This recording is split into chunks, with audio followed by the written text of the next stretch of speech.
They doubled my rent to cover my jobless sister, then laughed when I said I'd move out. So I took every piece of furniture and left them with an empty apartment they couldn't afford. I'm 27 years old. I work as a teacher at Riverside Private School, which is honestly the best job I've ever had. The kids can be a handful, but I love what I do. 5 years ago, right after I graduated from college, my mom made me an offer I couldn't refuse. "Ashley, honey, you remember Aunt Margaret's old apartment?"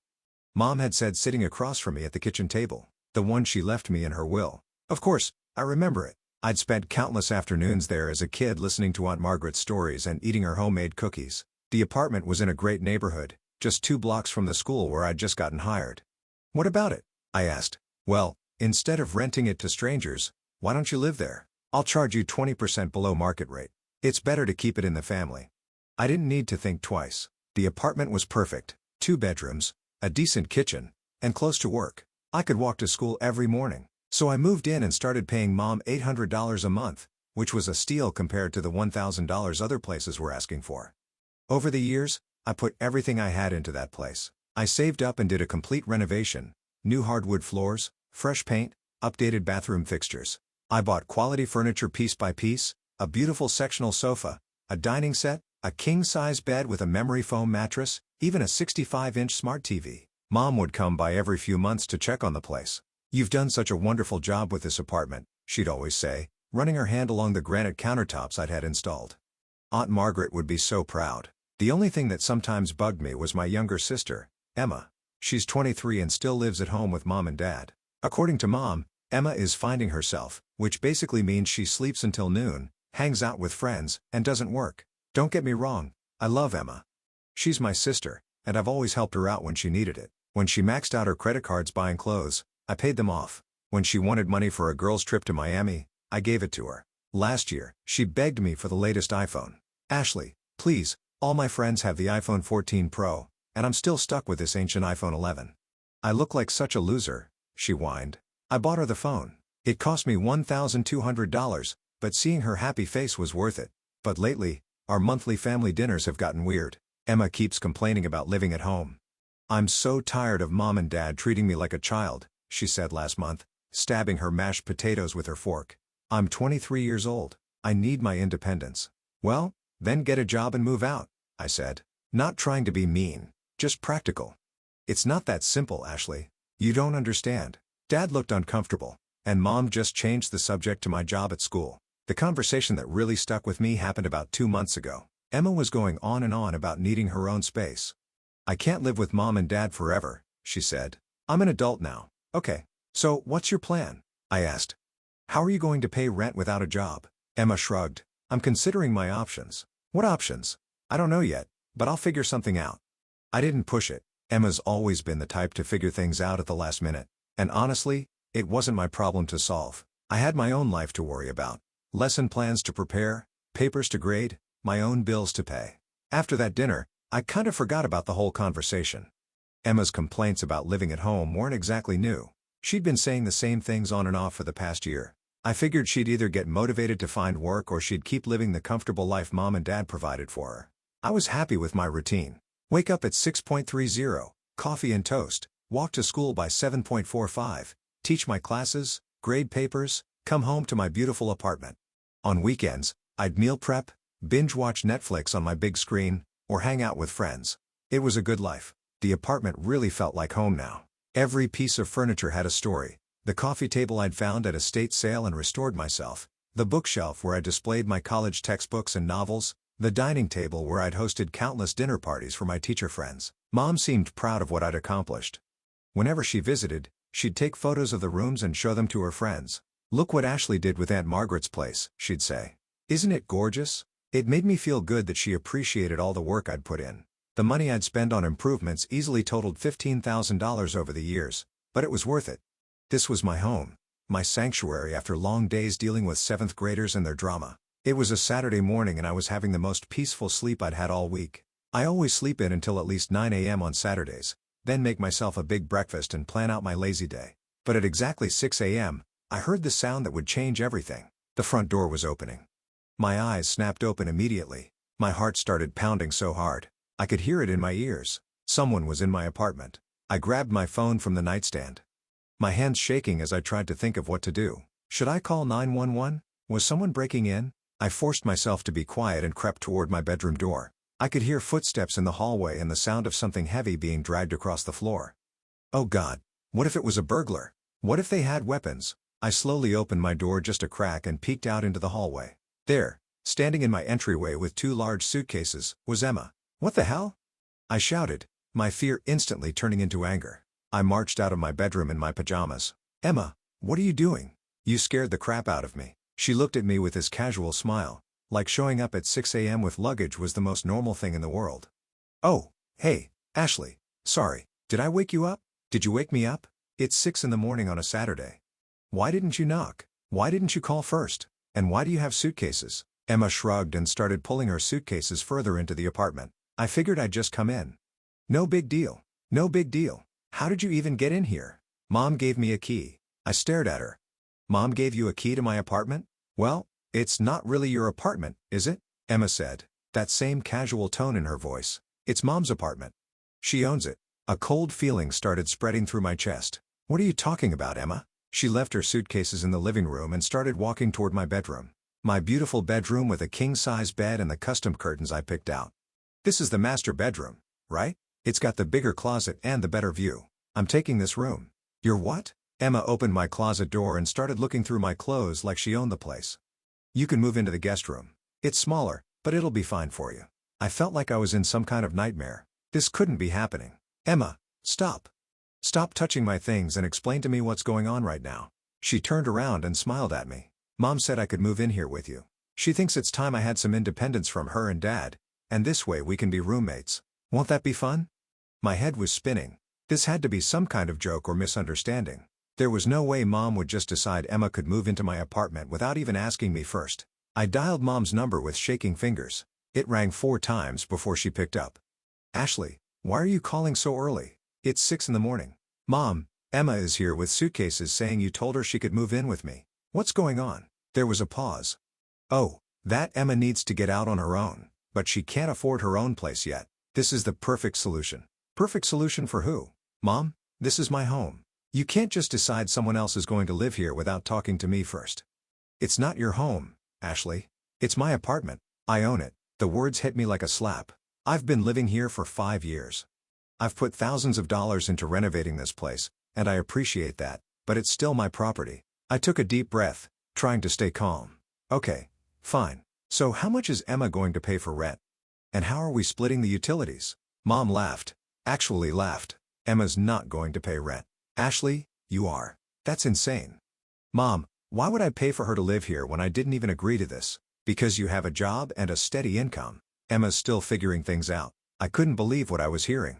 This is completely unfair. Life isn't fair, Ashley. Besides, I've been thinking about raising the rent anyway. Starting next month, it's going to be $1,600. $1,600? Mom, that's double what I've been paying. The market rate has gone up. I need to adjust accordingly. $1,600 is actually more than market rate for this area. I could find a better apartment for less money. Is that a threat? Are you saying you want to move out? I'm saying this isn't fair and you know it. Well, Ashley, if you want to move out, that's your choice. Emma has 2 friends who are looking for a place, and they'll pay the full $1,600 without complaining. I felt like I'd been punched in the gut. You're serious? Dead serious. So what's it going to be? I hung up the phone. My hands were shaking so badly. I almost dropped it. 5 years of my life, 5 years of making this place my home, and Mom was ready to just kick me out for Emma and her friends. Emma poked her head out of my bedroom. So when are you moving your stuff to the guest room? I want to get settled in today. Soon, I said, my voice barely above a whisper. I spent the rest of that Saturday on my laptop searching rental websites. My heart was pounding with anger and hurt, but I knew I had to focus on finding a new place. There was no way I was staying here under these conditions. Emma spent the day playing music loudly in what used to be my bedroom and talking on the phone with her friends. I could hear her laughing and making plans for parties she wanted to throw in the apartment. My apartment. By the end of the day, I'd found 3 apartments that looked promising. They were all smaller than this place, and they cost more than I'd been paying before the rent doubled, but they came with something this apartment no longer had: my dignity and peace of mind. I scheduled viewings for the next day. I was getting out of here as soon as possible. Sunday morning came and I was up early despite barely sleeping. Emma was still snoring away in my former bedroom while I got ready to go apartment hunting. I made coffee as quietly as possible and checked my phone for the addresses of the 3 places I was supposed to see. The first apartment was a disaster. The photos online had been misleading. The place smelled like cigarettes and had water stains on the ceiling. The second one was better, but way overpriced for what it offered. But the third apartment, that was different. It was in a quiet neighborhood about 15 minutes from school. The building was older, but well maintained with a friendly landlord named Mrs. Chen, who showed me around personally. The apartment was smaller than what I was used to, just 1 bedroom instead of 2, but it had character. Hardwood floors, big windows, and a cozy kitchen that got great morning light. The rent is $950 a month, Mrs. Chen said. First month, last month, and security deposit up front. It was more than I'd been paying Mom originally, but less than the crazy amount she was trying to charge me now.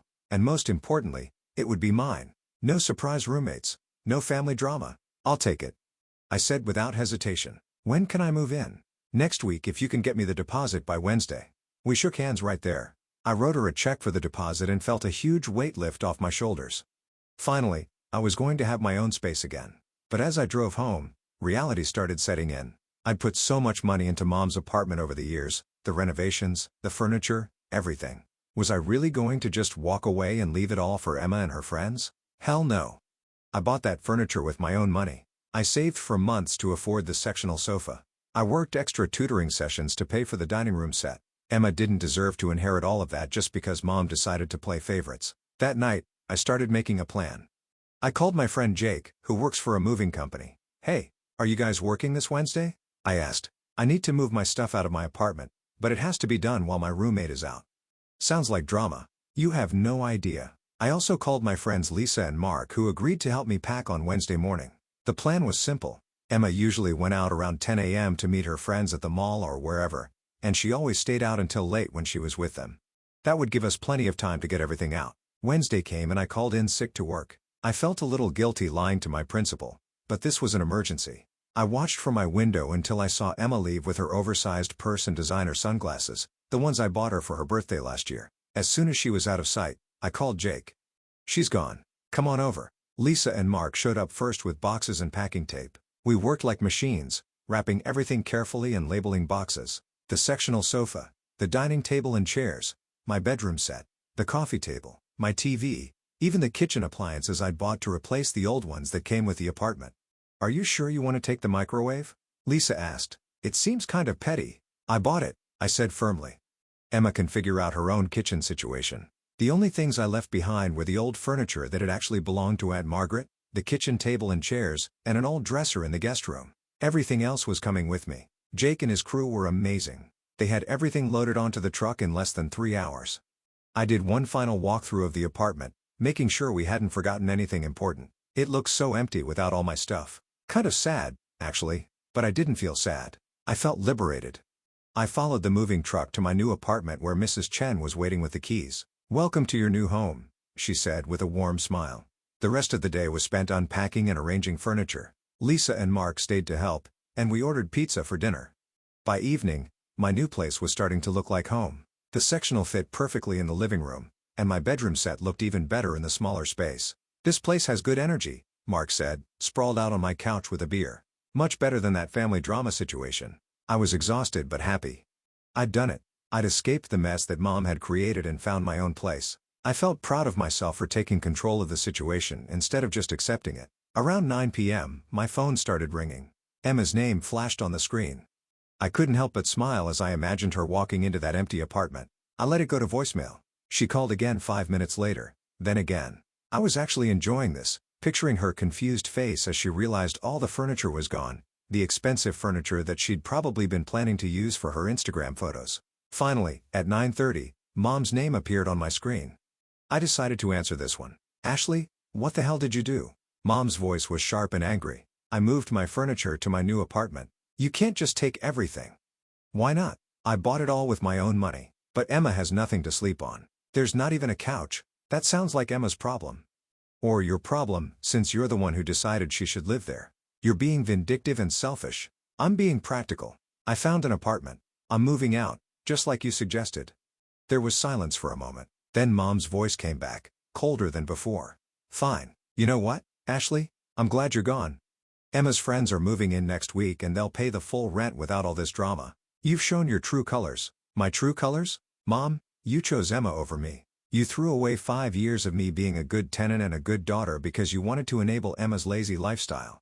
Emma is trying to find herself. Emma is 23 years old. When I was 23, I had a job and was paying my own bills. You're not helping her by letting her live rent-free. Don't lecture me on parenting. I'm not lecturing you. I'm done with all of this. Enjoy dealing with Emma and her friends. I hung up and immediately blocked her number. Then I blocked Emma's number and Dad's too, just to be safe. I didn't want to hear from any of them. That night, I slept better than I had in weeks. In my own bed, in my own apartment, with no drama and no unwanted roommates. It felt amazing. 8 months passed, and I honestly forgot how peaceful life could be without constant family drama. My new apartment became my sanctuary. I loved my morning routine, coffee in the sunny kitchen, getting ready for work without anyone blasting music or hogging the bathroom. My commute was a bit longer, but it was worth it for the peace of mind. I didn't miss the family dinners. I didn't miss Emma's constant requests for money. I definitely didn't miss Mom's passive-aggressive comments about my life choices. For the first time in years, I felt like I could breathe. Then one day, I ran into Dad's sister, Aunt Carol, at the grocery store. We'd always gotten along well, and she'd stayed out of the whole apartment mess. "Ashley, how are you, honey?"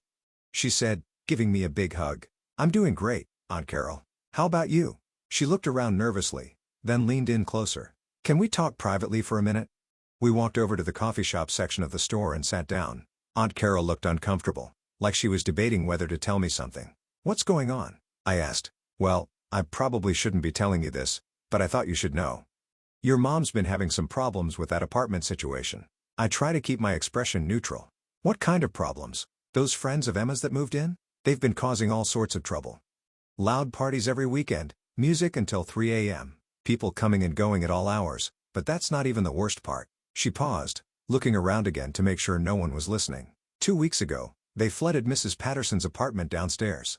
My stomach dropped. I knew Mrs. Patterson. She was the sweet elderly lady who'd lived in that building for 30 years. She had beautiful antique furniture and a collection of rare books. How bad was it? Bad. Really bad. Water came through her ceiling and ruined thousands of dollars worth of furniture and books. Some of those books were first editions that her late husband collected. I felt sick thinking about it. Mrs. Patterson had always been so kind to me when I lived there. She'd bring me homemade cookies during finals week when I was in college. What happened exactly? From what I heard, Emma's friends were having a party and someone left the bathtub running. They were too drunk to notice until water was pouring through the floor. Oh my God.